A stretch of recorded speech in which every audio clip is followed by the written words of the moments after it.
बाज और बिल्ली की कहानी। एक जंगल में एक बड़ा सा बरगद का पेड़ था।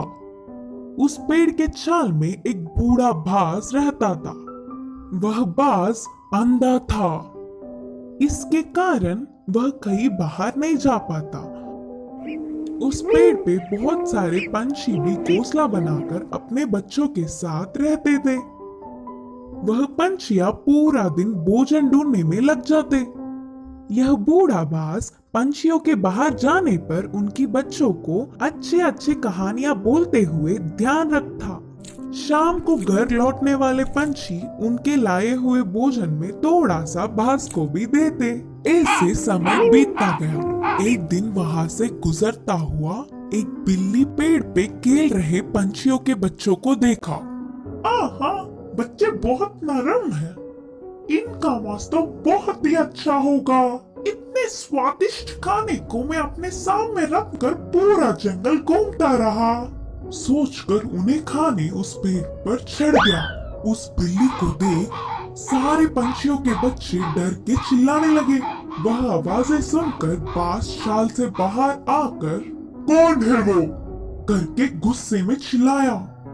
उस चिल्लाहट सुनते ही बिल्ली के ऊपर के प्राण ऊपर ही गए। उधर उन बच्चों के अलावा कोई नहीं सोचकर पेड़ चढ़ गया था।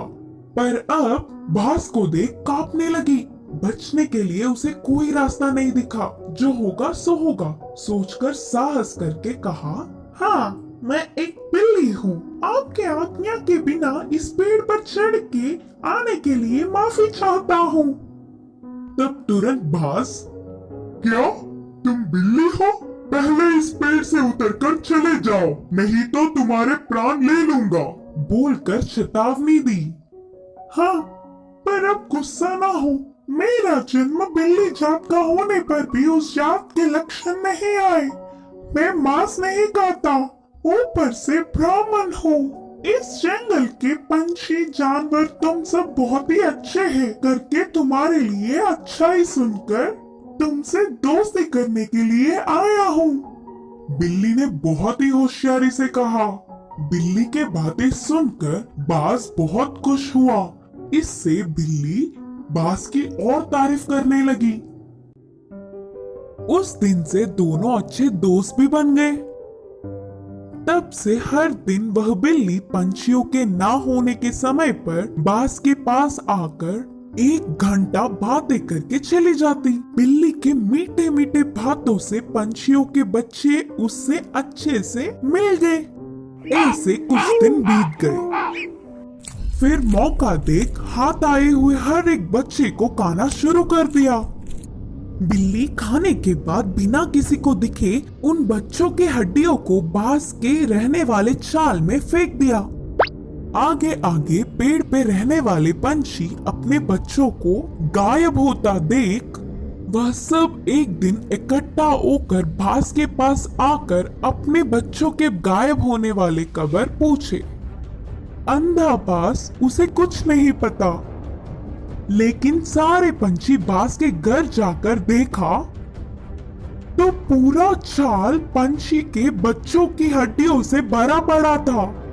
बिल्ली के बारे में ना कुछ जाने बिना सारे पंछी बाज ही उनके बच्चों को मारकर खाया होगा सोचकर उस बूढ़े बाज को अपने नुकीले चोंचों से वार कर करके मार दिया।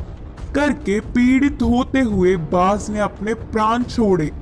इस कहानी की शिक्षा है कि जन्मजात के लक्षण मरने से भी नहीं मिटते। कुएं में हीरे का कंगन। एक गांव में रामू नाम का एक लड़का रहा करता था। एक दिन जब उसकी माँ घर साफ कर रही थी तब उसे एक पुराने जमाने का सोने का कड़ा मिला। वो उसे अपने हाथ में लेकर कहने लगा, माँ, मुझे ये कड़ा एक दिन के लिए पहनने को दो ना। बेटे की इस ख्वाहिश को देखकर माँ ने कहा, ठीक है बेटा, पहन लो, लेकिन याद रखना कोई साधारण कड़ा नहीं है ये तो सोने का कड़ा है। आज इसे पहन लो और कल तुम्हारे पिता को बिना बताए हम इसे वापस अलमारी में रख देंगे। जैसे ही उसकी माँ ने कहा वो तुरंत कड़े को पहन के सारा गांव घूमने लगा। रात में भी उसने उस कड़े को खुद से दूर नहीं किया और अपने पास ही रखकर सुकून से सो गया। उस रात उसके गांव में चोर घुस आए और जिसके घर से उन्हें जो कुछ मिलता था, जैसे पैसे, जेवर, सोना, सब उठाकर ले जाते थे। सुबह जब उसके गांव वालों को पता चला कि उनकी सभी मूल्य चीजें चोरी हो चुकी हैं, वो सब शोर मचाने लगे। कितना ढूंढने पर भी चोर का पता नहीं चला। रामू की वजह से उसके पुरखों का सोने का कड़ा चोरी हो चुका था। ये सुनकर उसके पिताजी को बहुत गुस्सा आया और वो डांटने और मारने लगे। कुछ देर बाद उसने कहा, वो कोई खिलौना नहीं था जो तुमने खो दिया, वो मेरे पुरखों की निशानी थी। अब दोबारा मुझे अपनी सूरत नहीं दिखाना, निकल जाओ यहाँ से। बेटे को कड़ा देने के लिए वो अब अपनी पत्नी को भी डांटने लगा। वहीं रामू अपने पिता से मार खाकर बहुत दुखी होकर घर से रोते रोते निकल गया। पास के बगीचे में जाकर एक बड़े पेड़ के नीचे रोता हुआ वो बैठ गया। वहीं पेड़ के नीचे जो चोर ने उसका कड़ा चुराया था, वो चोरी किया हुआ सामान वहाँ बंटवारा कर रहे थे। वो दोनों चोर जोर जोर से बात कर रहे थे। ये सुनकर रामू को पता चल गया कि वो वही चोर है। वो धीरे से वहाँ से उठा और कुएं के पास जाकर कुएं में देखकर रोने लगा और कहने लगा कि उसके हीरो का कड़ा कुएं में गिर गया है। उसके रोने की आवाज सुनकर चोर उसके पास आए और रामू से पूछने लगे कि वो क्यों रो रहा है। रामू ने जवाब दिया, मेरे दादा बहुत बड़े पंडित थे और उन्होंने एक जमींदार के पास पूजा की थी, तो उन्होंने उन्हें तोहफे में एक हीरो से भरा हुआ सोने का कड़ा दिया था। वो कड़ा मैं मेरे घर वालों को बिना बताए पहनकर आ गया था और यहाँ आकर खेल रहा था और अचानक मेरे हाथ से वो कड़ा फिसल कर गिर गया था। जब मैं उस कड़े को हाथ लगाता था तब भी वो मुझे डांटते थे और अगर मैं उन्हें बताऊंगा कि मेरे हाथ से वो कुएं में गिर गया तो वो मुझे मार देंगे। हीरो का कड़ा कुएं में है सुनकर ही वो दोनों लड़ने लगे कि कौन कुएं में जाकर कड़ा लाएगा। दोनों अपने हाथ में रखे सामान को जमीन पर रखकर एक साथ कुएं में कूद गए। जैसे ही रामू ने ये देखा, वो तुरंत पैसे और जेवर लेकर भागकर गांव वापस आ गया। आकर गांव के बड़ों को उन चोरों के बारे में बताया। तब सब गांव वाले कुएं के पास आए और उन दोनों चोरों को पकड़कर मारा और उन्हें बहुत अच्छा सबक सिखाया। सबके जेवर और पैसे उन्हें वापस मिल गए। रामू और उसके परिवार को उनका पुश्तैनी कड़ा वापस भी मिल गया था और रामू की होशियारी की वजह से रामू को खूब शाबाशी भी मिली। इस कहानी से हमें ये शिक्षा मिलती है कि समय पर चतुराई दिखाने से मुश्किल समस्या भी टल सकती है। पछताने वाला मोर। एक जंगल में कौवा पंछी बहुत अच्छे मित्र थे। वे एक दूसरों की मुश्किलों में मदद करते थे। एक दिन कौवा पंछी के रहने वाली जगह पर बचाओ बचाओ मित्र बचाओ बोलते हुए कांपता एक मोर उनके पास भागते हुए आया। क्या हुआ मित्र, कहाँ से भागते आ रहे हो? इतने परेशान क्यों हो? मुझ पर शिकारी की नजर पड़ी, वह मेरे पीछे पड़ता आ रहा है तो बचने के लिए भागता हुआ रास्ता भूलकर तुम्हारे सामने आई। अब तुम्हें ही मुझे बचाना होगा। अच्छा ठीक है यार, पंछी ने कहा। कौवा पंछी ने उस मोर का साथ दिया। फिर से वापस जाने के लिए रास्ता भूलने के कारण कौवा पंछी के साथ वही रहते हुए मोर अच्छे मित्र बन गई। उनकी मित्रता कुछ दिन अच्छा था। कौवा पंछी के बीच के मित्रता ना सह पाते हुए मोर जलने लगी। किसी भी तरह कौवा पंछी को अलग करना चाहती थी। एक दिन कौवा भोजन के लिए बाहर जाने के समय पर मोर ने पंछी से कहा, मित्र तुम कौवे से इतना ज्यादा मित्रता बढ़ाकर बहुत ही नजदीक रह रहे हो। क्या तुमने उसकी बदसूरती कभी नहीं देखी?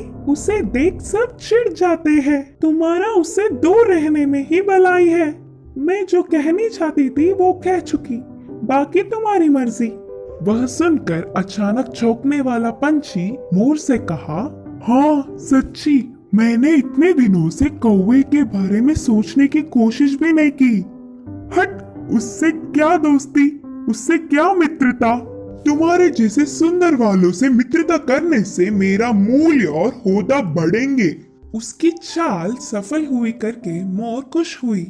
आगे आगे मोर पंछी के व्यवहार में परिवर्तन देख कौवा उन्हें उसे दूर करने की बुरी सोच को समझी। एक दिन, मित्रों, मेरी वजह से तुम्हें तकलीफ हो रहा होगा, इसीलिए इधर के पास में ही एक घोंसला बनाया। मैं वहाँ जाकर रहूंगा। चलता हूँ, करके कौवा उदास होकर कहा। वह अपने आप जा रहा है करके बोलने पर मन ही मन बहुत खुश होकर, अच्छा अब तुम्हारी मर्जी मित्र, मोर और पंछी ने कहा। मोर और पंछी कौवे का भला टली करके खुशी मनाने लगे। ऐसे समय बीतता गया। पुराने मित्रों को छोड़ के आए हुए बहुत दिन होने से कौवे को उन्हें देखने की इच्छा जागी। पुरानी जगह पर उड़ता हुआ आया। उसी क्षण अपने पंख खोलकर नाचने वाले मोर पर एक शिकारी ने निशाना लगाया। कौवा देखा और परेशान हुआ। हटो वहां से मोर मित्र, हटो, खतरा खतरा बोलकर जोर से चिल्लाया। पास में मरी हुई सांप को अपनी चोट से पकड़कर शिकारी पर छोड़ा। सांप अपने ऊपर गिरने से, बचाओ बचाओ, सांप सांप बोलते हुए जोर से चिल्लाकर डर के शिकारी वहां से भाग गया। यह सब देखकर मोर के होश उड़ गए। भागते हुए आकर कौवे की चरणों पर गिरी और रोते हुए कहा, माफ कर दो मित्र, सुंदरता के घमंड में मैं मेरे मुश्किल समय में मदद करने वाले तुम्हें धोखा दिया, लेकिन तुमने मेरे प्राण बचाए। तुम्हारा कर्ज कैसे भुगतान करूं? तब कौवे ने कहा, पछतावे से बड़ी कोई सजा नहीं, मैंने तुम्हें पूरे दिल से माफ किया। तभी आई हुई पंछी पूरी बात जानकर दुखी होकर अपनी की हुई गलती पर शर्मिंदा होकर सिर झुकाया। फिर तब से कौवा पंछी मोर हमेशा की तरह अच्छे मित्र जैसे रहने लगे। इस कहानी की शिक्षा है कि अपने भूलों को भी भुलाने वाला ही सच्चा मित्र होता है।